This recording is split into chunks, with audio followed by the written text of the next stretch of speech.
Казвам се Милена Георгиева и съм програмен директор в Сдружение Отворени обятия. Организация, родена от желанието да дадем сигурност, грижа и детство на деца, бягащи от война.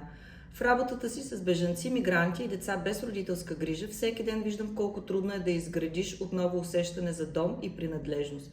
И колко много може да промени една протегната ръка, едно място, в което си приет.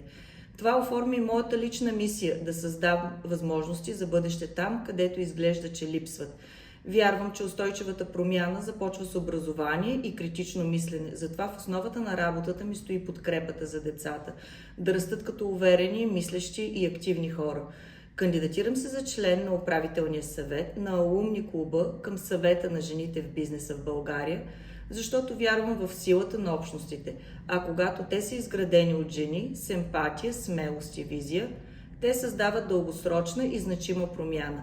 За мен е важно да насърчаваме ролята на жените в обществения и гражданския сектор, не само като участници, а като лидери и двигатели на каузи.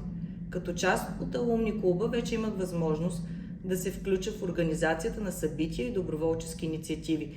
Това, което видях, е мрежа с огромен потенциал за свързване, взаимна подкрепа и реални действия.